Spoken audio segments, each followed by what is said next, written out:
Bonjour à toutes et à tous, êtes-vous prêts à partir à l'aventure? Êtes-vous prêts à descendre dans les très basses latitudes, là où il fait vraiment très froid?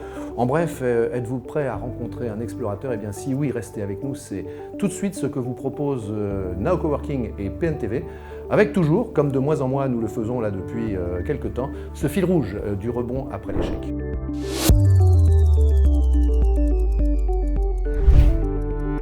Nous recevons en ce mois de novembre un très bel explorateur, oui beau par les exploits qu'il va nous conter. Et Mathieu, tant pis pour votre modestie, mais c'est en public.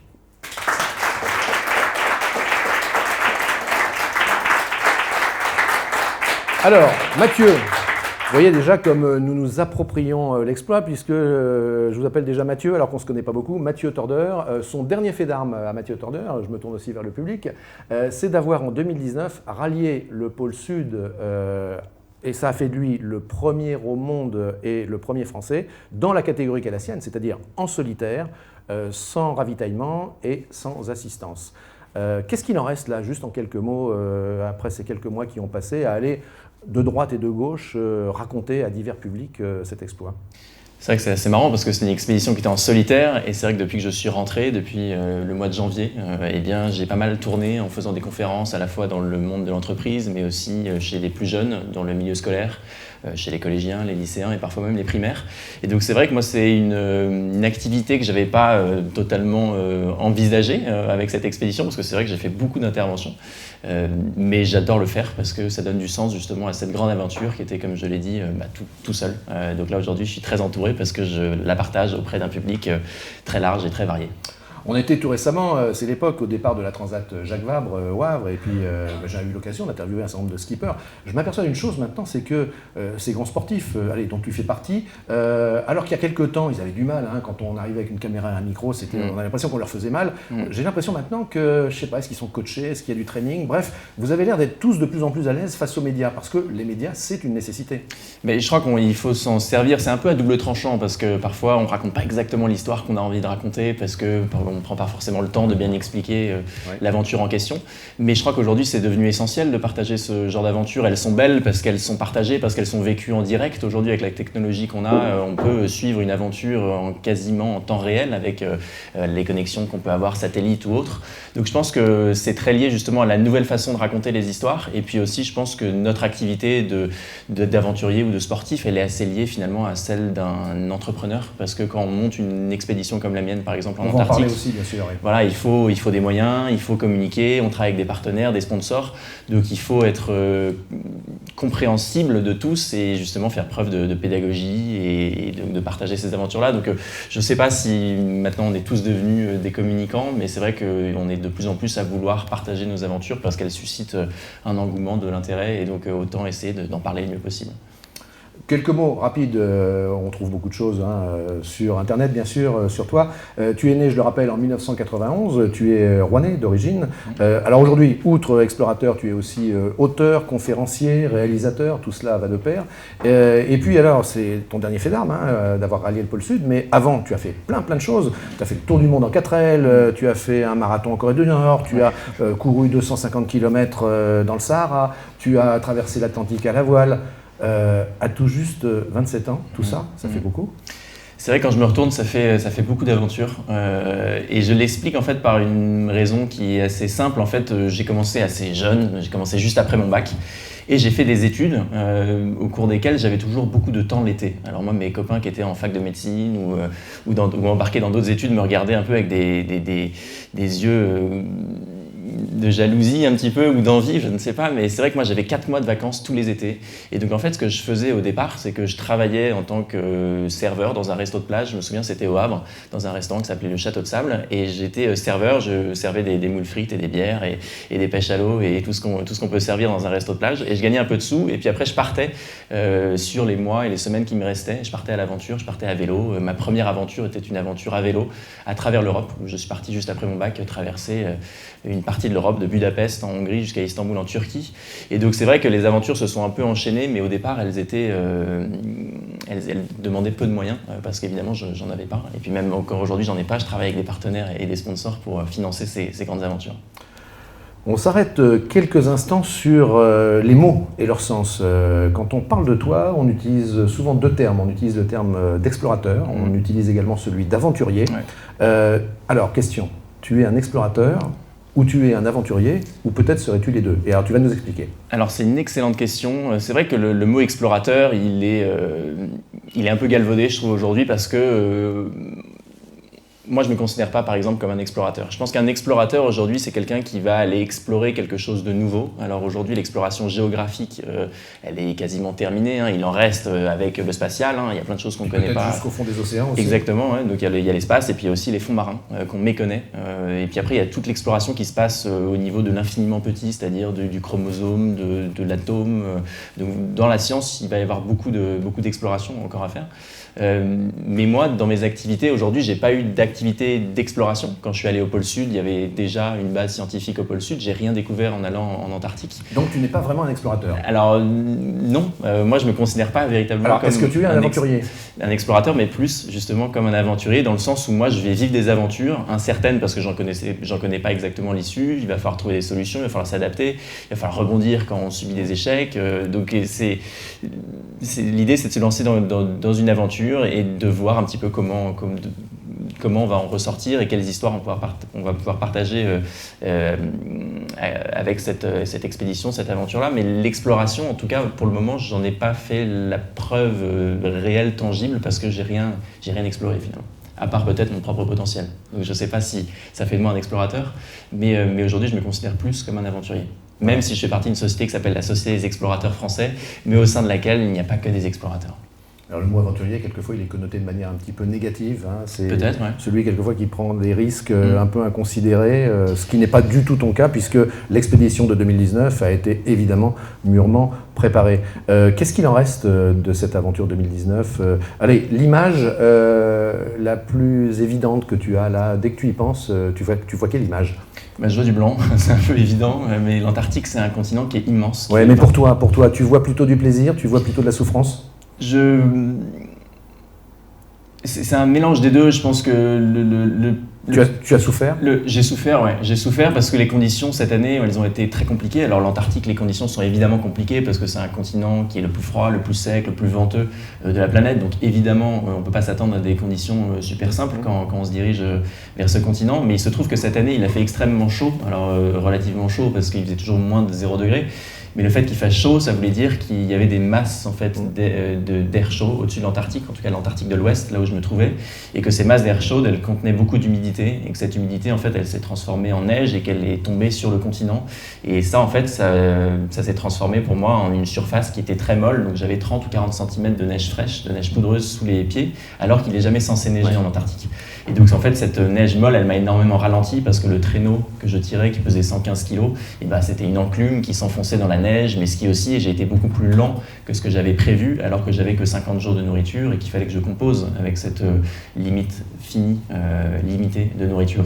Donc ça a été plus compliqué que ce que j'avais prévu. Il a fallu s'adapter, allonger les journées de ski, me rationner très tôt et imaginer plein de petites techniques pour pouvoir avancer quand beaucoup déjà avaient abandonné. Cette année en Antarctique, il y a eu 7 expéditions solo et finalement on n'est que 2 à être arrivés au pôle Sud tellement les conditions étaient compliquées sur le début de l'aventure. Donc oui, ça a été difficile, mais après je ne suis pas parti pour vivre une aventure non plus facile. Et puis c'était une aventure avec un grand A, c'est-à-dire qu'on part et puis on ne sait pas comment on va arriver de l'autre bout. Et puis il faut trouver des solutions, s'adapter, avoir des plans A, des plans B. Donc moi c'est ça que je suis allé chercher. Mais après il y avait aussi évidemment une joie immense que de réussir à composer avec ces contraintes, avec un environnement très agressif, très venteux, très froid, et d'arriver malgré tout à avancer et à surmonter cette difficulté. Donc je pense que ce qui fait qu'une aventure est belle, c'est... Là, elle était solitaire, c'était pas une aventure humaine parce que j'étais tout seul, mais elle est belle parce qu'elle est difficile et parce que justement, elle vous confronte à des situations qui sont nouvelles, avec des dilemmes, avec des doutes, avec des joies, des peines, des forces. Et c'est ça en fait qui fait grandir et qui fait que l'aventure, elle est grande, quoi. Donc évidemment, c'est une aventure où il y avait de la souffrance, il y avait de la joie, mais il y avait aussi plein de moments de grâce. Mais c'est vrai que ça a été assez pénible, cette neige molle cette année. Je ne sais plus qui a dit, peut-être que dans le public, quelqu'un va me le souffler, qui a dit que le plus grand courage n'était pas de ne pas avoir peur, mais était de savoir surmonter ses peurs. Est-ce que tu as dû surmonter de la peur à l'occasion de cette expédition ? Alors la peur il y a pas mal de peur, la peur de ne pas y arriver, la peur physique. La peur de ne pas y arriver, la Ouais. peur d'échouer, la peur aussi de mettre en péril son intégrité physique, peut-être la peur d'y rester, pourquoi pas?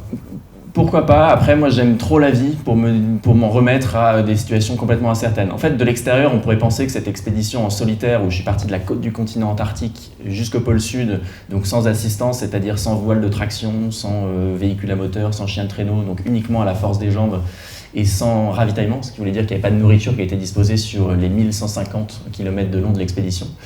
Et ben ça veut dire qu'on prend des risques, mais d'un autre côté, quand on se met dans cette configuration-là, il faut calculer minutieusement tous les risques, en accepter certains, en refuser d'autres. Par exemple, moi je vous donne un exemple, j'ai pas choisi de faire une route exploratoire en Antarctique. L'Antarctique, c'est un continent qui est très grand, j'aurais pu prendre une autre route que celle que j'ai empruntée, mais je trouvais que c'était un risque qui était inacceptable pour moi, qui connaissais pas le continent, surtout en solitaire, parce qu'en Antarctique, il y a des crevasses, ces grands trous qui se forment par des mouvements de glace, et donc si on passe au travers d'un pont de neige et qu'on tombe dans une crevasse, et ben je vous laisse imaginer la suite, il n'y a pas tellement de solution de secours parce qu'on tombe au fond du trou et finalement il n'y a personne qui peut venir vous chercher vraiment et puis surtout vous ne pouvez pas en sortir.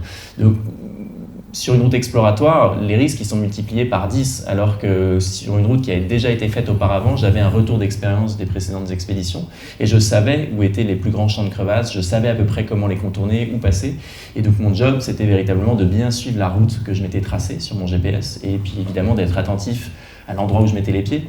Et c'était un risque qui était inacceptable pour moi. Donc je pense qu'une aventure comme celle-ci, ça demande évidemment beaucoup de préparation. Moi, je me suis entraîné 50 jours en Arctique, au Groenland, au Svalbard, en Norvège, à la fois tout seul, mais aussi avec un guide polaire professionnel. Et tu es un sportif aguerri également. Et je suis sportif, mais je pense qu'une aventure comme celle-ci, ça reste quand même une aventure psychologique.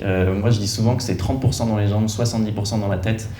Parce qu'encore une fois, il faut vraiment avoir envie d'aller à ce fichu pôle sud. Il faut trouver justement la ressource mentale, psychologique pour avancer quand la neige est molle, quand il y a du whiteout, qui est une espèce de brouillard blanc qui enveloppe toute visibilité, on ne voit plus la différence entre le ciel, entre la neige. Et donc ça demande justement d'avoir un petit peu une espèce de feu intérieur qui vous pousse, parce qu'autrement tout vous dit d'abandonner, enfin, ça n'a aucun sens. Il n'y a pas d'animaux, il fait extrêmement froid. Les seuls animaux qui existent en Antarctique sont sur la côte du continent, donc il n'y a pas de rencontre à faire. Enfin, c'est une aventure assez personnelle qui répond à un engagement assez fort. Est-ce que nous qui sommes ici, je m'adresse au public en les regardant, moi, est-ce qu'on serait capable de t'accompagner, d'être suiveur en fait? Je pense que oui, je pense que ça dépend dans quelles conditions. Je ne sais pas si ça conviendrait à tout le monde de tirer 115 kg sur des distances longues de 35 km tous les jours. Mais à partir du moment où toi tu as préparé, à partir du moment où tu sais gérer l'aventure, où tu sais maintenir le cap, où tu sais en fait avoir les mains sur les commandes quoi, de toute cette expédition. Est-ce qu'on peut être à côté de toi? Est-ce qu'il faut être super entraîné? Est-ce qu'il faut avoir couru un marathon? Je pense qu'il faut avoir une certaine aisance physique, enfin, il faut quand même avoir une condition physique en bonne forme. Ça sert à rien d'être un athlète. Moi, je ne me considère pas comme un athlète. Je suis désolé si c'est quelque chose que vous pensez, mais moi, j'ai fait des marathons, effectivement, mais j'ai jamais couru vite. Moi, j'ai couru longtemps, mais jamais rapidement. Enfin, le marathon des sables qu'on évoquait, qui est une course dans le désert du Sahara, qui fait 250 km, donc c'est un marathon par jour, tous les jours. En fait, il faut aussi comprendre que c'est plus une marche rapide qu'un marathon à la vitesse qu'on pourrait courir sur du bitume. Donc, oui, évidemment, je suis sportif, mais non, j'ai jamais fait partie d'une équipe de France, de quoi que ce soit. Je pense que c'est surtout en fait l'endurance qui compte, plus que la force physique. Moi, je suis jamais allé dans une salle de muscu. Je suis pas très très fort physiquement dans le sens où j'ai pas des gros muscles. Après, je suis capable de courir longtemps, et je pense que c'est vraiment ça qui fait la différence. C'est justement cette capacité de résilience et d'endurance qui va faire la différence. Donc je pense que si on est un peu endurant et qu'on est un peu sportif, oui, il est tout à fait possible de m'accompagner.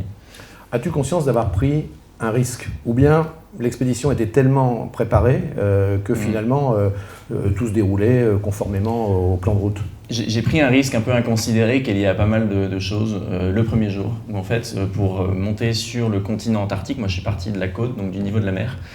eh bien, il fallait grimper sur le continent antarctique. Le pôle sud, il est à 3000 mètres d'altitude. Donc en fait, mon expédition, c'était une ascension permanente. Et le dénivelé le plus important était sur les premiers jours. Et le problème, c'est que les premiers jours, c'est aussi là que moi j'étais le plus chargé, parce que j'avais 115 kilos dans le traîneau, toute ma nourriture en fait. Et donc je n'arrivais pas en fait à grimper sur ce continent antarctique parce que je glissais avec mes skis. J'avais des demi-pots de phoque, des pots, on dit des pots de phoque, mais en fait c'est synthétique et ça permet de ne pas déraper. Et en fait l'inclinaison de la pente était tellement importante que moi je n'y arrivais pas. Donc j'ai pris la mauvaise décision et de prendre un risque d'enlever mes skis pour me grimper avec mes deux pieds.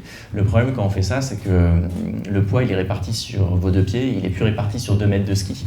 Et du coup en fait je suis passé au travers d'un pont de neige, ce que je racontais tout à l'heure, où là ma jambe droite elle est tombée dans un trou finalement. Et ce qui était effrayant, c'est que sous mes pieds je sentais bien que mon pied il reposait pas sur quelque chose de dur, quoi. Il était vraiment dans le vide. Et que finalement, en fait, c'était un trou qui faisait plusieurs mètres de profondeur. J'en voyais pas le bout tellement c'était noir, mais il y avait probablement des dizaines de mètres de fond. Et je me suis retrouvé avec la moitié du corps en fait dans ce trou-là. Donc je me suis sorti en me mettant sur le côté du trou, en rampant vers mon traîneau et en remettant mes skis. Mais a posteriori, c'était un risque que j'ai pris, que je n'aurais pas dû prendre. Je savais qu'il fallait pas le faire et je l'ai fait parce que tout simplement, c'était le début de l'aventure. J'étais un peu encore dans l'euphorie de l'expédition. Je n'étais pas vraiment en fait rentré dans ce mood, dans cette habitude d'expédition polaire parce que j'ai fait une erreur, j'ai fait une bêtise. Et heureusement pour moi, ça a été que la jambe droite, mais si ça a été les deux pieds, ça aurait été très très compliqué. Oui, j'ai pris ce risque-là. C'est aussi un enseignement. Je pense que c'était vraiment un avertissement pour moi parce que ça arrivait le premier jour en plus. Et après, j'ai redoublé encore plus de vigilance et de précaution sur tout le restant de l'aventure. Et heureusement pour moi, ça s'est bien passé. Indépendamment de cet exploit de 2019, là on se reporte un peu dans le passé. Avant, quel est l'obstacle qui a été le plus grand pour toi dans ta vie? Quelle est la difficulté que tu as dû contourner ou que tu as dû gravir pour passer de l'autre côté?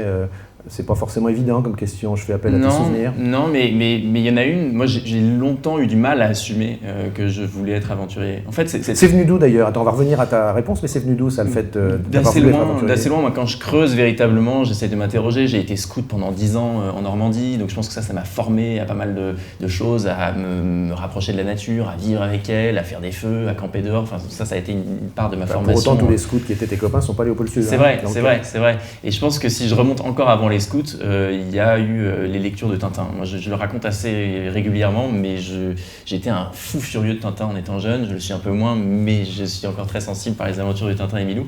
Et en fait, j'avais ces BD. Moi, c'était mes premières lectures. J'avais ces BD dans les mains alors que je ne savais même pas lire. Je n'étais pas en CP. Mais je parcourais les images et les vignettes et je voyais ce Tintin qui allait d'Égypte au Pérou, à la Lune, au Tibet. Et donc, je trouvais ça fascinant, en fait. Et je crois que ça a été un peu une fenêtre sur le monde, ces aventures de Tintin, parce qu'après le CP, j'ai appris à lire. J'ai commencé à comprendre que voilà, on ne parlait pas français dans tous les pays du monde, qu'il y avait d'autres cultures, qu'on ne fonctionnait pas forcément de la même façon dans tous les pays. Et ça, moi, ça m'a donné un peu envie justement d'en découvrir plus, d'en voir plus. Et je crois que ça a été vraiment un élément déclencheur dans ma façon de voir le monde et de l'envisager. Alors on revient à ma question, puisqu'on avait fait cette petite digression. Le plus gros obstacle, la plus grosse difficulté. Et le plus gros obstacle, je sais pas, c'est un obstacle, mais en tout cas, c'était une difficulté pour moi qui était de ne pas assumer à 100% la volonté en fait de devenir aventurier. En fait, c'est compliqué de dire qu'on veut devenir aventurier. C'est pas un métier. C'est un métier, ça devient un métier par la force des choses, mais c'est pas un métier commun. Il n'y a pas d'études. Donc comment on fait quoi? Et les parents, qu'est-ce qu'ils disent? Et les parents, qu'est-ce qu'ils disent? Exactement. Donc moi, j'ai eu la volonté quand même de suivre un parcours étudiant, scolaire. Académique ou classique, je ne sais pas comment l'appeler, mais j'ai fait des études qui ont duré 7 ans à l'étranger, en France, qui étaient très tournées autour de la géopolitique et de la science politique. Mais du coup, j'ai eu cette volonté en fait de continuer à me dire, dans tous les cas, je pourrais faire un autre métier, bosser dans une institution européenne, dans le monde de l'humanitaire, parce que c'est des choses auxquelles j'ai touché un petit peu. Mais ça a été difficile pour moi de me dire, non, en fait, je mets ça de côté et je deviens aventurier. J'ai eu besoin en fait de terminer mes études pour d'une certaine façon me rassurer, peut-être mes parents aussi d'une certaine façon, mais vis-à-vis de moi, j'étais assez heureux en fait d'avoir une licence et un master. Et en fait, je pense que j'aurais pas passé le cap sans ces études-là. Mais ça a toujours été un moment un peu d'entre-deux, où j'étais étudiant, mais d'un côté, moi, quand sur les bancs de l'université, je rêvais à d'autres aventures. Explique-nous comment aujourd'hui un garçon comme toi, à 27 ans, explorateur, aventurier, gagne sa vie. Mais c'est un peu le nerf de la guerre, parce que moi je reçois beaucoup de messages de plus jeunes que moi, de moins jeunes d'ailleurs. Sous-entendu, est-ce que c'est pas un obstacle aussi, ça, l'aspect financier des choses? Bien sûr. Moi je pense que moi je vais vous répondre pour vous dire comment je gagne ma vie, mais avant ça en fait, je pense que c'est pas la bonne démarche. C'est-à-dire que avant de se dire je veux être aventurier et gagner ma vie, tout ça, il faut, je pense, partir à l'aventure, vivre quelque chose une aventure qui vous dépasse complètement, mais il faut plutôt réfléchir sur le côté vivre l'aventure et faire quelque chose de grand ou de petit, mais quelque chose qui soit grand pour vous. Je dis pas grand, long, pôle sud ou tour du monde, mais quelque chose qui soit nouveau et engageant. Et c'est après, en fait, quand on revient, qu'on se dit, bah voilà, ça, j'ai appris ça, je peux le partager, le transmettre. Mais si on n'a rien à montrer, à partager, c'est compliqué de vouloir en faire un métier et de gagner sa vie. Alors après, c'est pour ça qu'on devient après conférencier, voilà, auteur, exactement. réalisateur. Donc on a plusieurs casquettes, ouais, c'est exactement ça. Moi aujourd'hui, je donne surtout des conférences. Depuis que je suis rentré en Antarctique, j'en ai donné au moins 80. Je pensais jamais en donner autant, mais il y a un engouement, il y a une envie de parler de sujets comme la résilience, le dépassement de soi, la prise de risque. Alors très souvent, tu le fais en entreprise aussi, ouais. donc contre rémunération, ce qui te permet de vivre. Oui, exactement. Et puis dans le milieu scolaire aussi, sur le dérèglement climatique, sur la fonte des glaces, sur l'environnement. Aujourd'hui, moi, c'est ma principale source de revenus, les conférences, les interventions. Et tu en vis? Et j'en vis, j'en fais en anglais, en français, en Europe, là au Canada peut-être. Donc voilà, c'est mon activité principale. Après, je dédie beaucoup de mon temps aussi à la production de films. C'est-à-dire que là, il y a eu un 52 minutes qui a été réalisé sur l'expédition en Antarctique, qui passe sur Ushuaïa TV. Donc ça demande du temps pour le réaliser, etc. L'écriture d'un bouquin aussi, qui n'est pas une source de rémunération très très importante, mais que j'ai beaucoup de plaisir à faire. Ça, les bouquins, il faut en vendre beaucoup pour que ça rapporte. Donc je commence, et puis on verra. Mais non, mais l'idée, c'est surtout en fait de partager l'aventure sous un nouveau format. En fait, dans une conférence ou dans un film, on peut partager l'aventure en 52 minutes ou 90 minutes, c'est un film, et dans une conférence, une demi-heure, une heure. On peut évoquer plein de sujets, mais on n'ouvre que des portes et on n'a pas le temps vraiment de les refermer. Alors qu'avec un bouquin, on peut vraiment retirer le fil du départ et puis expliquer le pourquoi du comment. Et donc, c'est pour ça, à mon sens, que c'est important de raconter l'histoire vraiment à 100%. Et puis, c'est aussi un moyen de toucher un autre public. Donc, moi, j'aime bien faire les trois. Et donc, quand on est aventurier comme moi, il faut justement porter un petit peu toutes ces casquettes pour pouvoir en vivre. Autrement, c'est vrai que c'est difficile. Mais moi, je le mets plutôt sur le même plan qu'une activité d'un artiste. Finalement, un artiste, c'est pareil, quoi. Il va faire une sculpture, il va faire une peinture, il va devoir trouver de l'inspiration, après il va devoir la vendre, il va devoir communiquer aussi autour de son activité. Mais c'est aussi incertain. Il faut qu'il y ait des acheteurs, il faut faire des bonnes rencontres, etc. Donc c'est moins clair que d'être avocat, médecin, commerçant, coiffeur ou restaurateur, parce que c'est moins concret. Mais voilà, en utilisant ces différentes casquettes, ces différents médiums, on parvient à en vivre. Vous voyez, c'est ce que je vous disais tout à l'heure. L'homme de l'exploit est à l'aise face au micro, face aux caméras, face au public. Et tant mieux d'ailleurs, ça nous permet d'en savoir beaucoup sur toi. Je vais te parler d'un explorateur aventurier, j'utilise les deux termes, comme ça je ne prends pas de risque, que tu connais forcément et qui s'appelle Bertrand Piccard. Ouais. Bertrand Piccard, qu'est-ce que tu penses de lui ? Alors je rappelle, Bertrand Piccard, c'est le premier tour du monde en ballon, c'est Solar Impulse, le premier à avoir bouclé un tour du monde en avion à propulsion électrique avec les panneaux solaires sur les ailes, suisse, psychiatre aussi de métier. Ouais, et puis c'est aussi de famille, le père, le grand-père. Oui. En quelques mots courts, qu'est-ce que tu penses de Bertrand Piccard? Puis je vais te dire après pourquoi je te parle de Bertrand Piccard.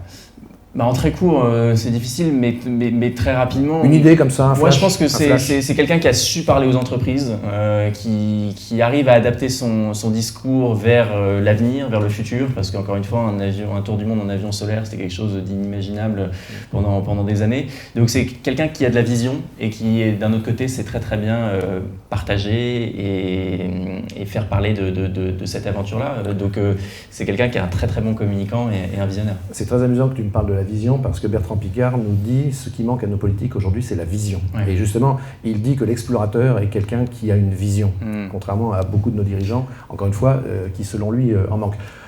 Trois choses à propos de Bertrand Piccard et je te fais réagir. Bertrand Piccard dit le plus gros danger qui nous guette aujourd'hui par rapport à tous les enjeux qui sont les nôtres, le plus gros danger, c'est de ne pas prendre de risques. D'accord ou pas d'accord? Moi, je suis assez d'accord. On vit dans une société aujourd'hui où il y a une aversion pour le risque. On prend des assurances. À chaque fois qu'on regarde quelque chose de nouveau, on se dit attention, peut-être que ça. Le principe de précaution. Ouais, alors qui est important. Hein. Je pense que c'est aussi pour ça que voilà, on vit plus longtemps et que nos sociétés se portent bien. Mais il nous dit, lui, il faut prendre des risques. Mais je pense qu'il faut prendre des risques parce qu'en fait, c'est là en fait qu'on se révèle à soi. C'est là qu'on fait des bonnes découvertes. C'est aussi là qu'on capitalise sur du nouveau pour faire mieux. Donc je pense que si on reste dans ce qu'on connaît, finalement, bah, ça peut être intéressant, mais on va pas voir ailleurs. Enfin, je pense qu'on a toujours pris des risques depuis toujours. Enfin, je veux dire, l'homme, il est né dans une caverne et puis après, il est allé voir ce qu'il y avait derrière l'horizon pour aller cueillir des baies, pour aller chasser. Donc plutôt d'accord avec Bertrand Piccard. Plutôt d'accord, bien sûr. Ouais. Deuxième chose, Bertrand Piccard nous dit aujourd'hui, l'explorateur est quelqu'un d'insatisfait. Il est insatisfait par nature, parce qu'il a toujours besoin de continuer, d'aller plus loin. En gros, d'aller toujours après la prochaine dune pour voir ce qu'il y a derrière. D'accord ou pas d'accord? Je pense que l'esprit de connaissance et de découverte, il est par nature insatiable. Et du coup, très lié peut-être à cette insatisfaction. Tu serais également insatisfait? Je pense que c'est difficile parce que c'est évidemment quand je regarde ce que j'ai fait, je suis hyper satisfait, hyper fier de tout ça, mais je pense que ça fait aussi un peu partie de notre nature humaine ou peut-être plus spécifiquement celle des aventuriers, des explorateurs, que de vouloir toujours repousser un petit peu la limite ou d'aller toujours un petit peu plus loin. C'est peut-être un défaut, mais je me reconnais pas mal justement là-dedans. Et troisième chose, et puis on arrêtera là sur Bertrand Piccard, il dit quelque chose d'intéressant, il dit aujourd'hui, et tu l'as d'ailleurs sous-entendu tout à l'heure dans tes propos, il nous dit, on a à peu près tout exploré, pour reprendre le terme, de ce qui pouvait être exploré géographiquement en tout cas, et lui il dit aujourd'hui finalement la plus belle mission de l'explorateur, ça serait d'aller explorer le confort de l'humain. Ça serait évidemment de s'attacher à tout ce qui peut préserver notre environnement. Il nous dit aussi, Piccard, voir comment on peut réduire la pauvreté. Donc il laisse à penser que finalement le champ de l'exploration pourrait se déplacer, on va dire pour simplifier le propos, de la géographie vers l'humain. Mais moi je le défends à 100%. Je m'y reconnais amplement. Enfin, je veux dire, c'est pas mon activité aujourd'hui. J'espère qu'elle le deviendra. On parlera peut-être des futurs projets après, mais il y a eu un changement de paradigme, quoi. Au début, c'était on va découvrir l'Amérique, on va découvrir l'Antarctique, mais maintenant c'est vrai que tout est cartographié, on connaît les contours de la Terre, les fleuves, les mers, et donc c'est vrai que l'exploration aujourd'hui, elle va être soit scientifique, soit plus sociétale, environnementale. Donc plutôt d'accord avec Bertrand Piccard également. Totalement d'accord. On termine parce que c'est pareil, le temps file. Mathieu, tu l'évoquais à l'instant, l'avenir c'est quoi? C'est toutes ces années qui sont devant toi, toutes ces envies, tous ces projets que tu peux avoir envie de mettre à se réaliser? Alors l'avenir court terme, c'est d'écrire un livre. Je me suis engagé avec Robert Laffont pour livrer un manuscrit dans les prochains mois. Donc il y aura un récit qui sera publié à l'automne 2020, donc dans un an. Donc pour le moment, moi je me concentre sur l'écriture d'un livre. Il n'y a pas de grande aventure de prévue. Parce que voilà, j'ai envie de prendre le temps de bien partager cette aventure à l'écrit et je ne considérerais pas que mon expédition antarctique est totalement terminée tant que je n'aurai pas un récit à vous partager. Mais sur le futur un peu plus long terme, j'aimerais bien que mes aventures s'inscrivent dans un message qui me dépasse. C'est-à-dire que j'aimerais bien porter une cause ou un combat ou un message qui dépasse ma propre personne, c'est-à-dire m'engager pour quelque chose. Ça peut être l'environnement, ça peut être la biodiversité, ça peut être la pollution plastique, ça peut être le CO2, ça peut être l'inclusion financière, que sais-je. Mais j'aimerais bien justement que m'engager pour une cause et que mes aventures gravitent autour. Je pense que c'est devenu nécessaire aujourd'hui. Ce serait une source, en tout cas, d'épanouissement pour moi que d'évoluer dans un contexte qui me dépasse un peu, c'est-à-dire pas uniquement le petit Mathieu qui marche pour aller au pôle Sud. Donc voilà, je m'inscris vraiment dans cette vision-là. Après, je ne sais pas du tout quel combat, quel message, mais ça viendra et je pense que l'écriture de livre va peut-être me mener à ça progressivement. Il m'arrive de poser à nos invités cette question et je te propose à ce moment-là pour y répondre de regarder ta caméra qui est là.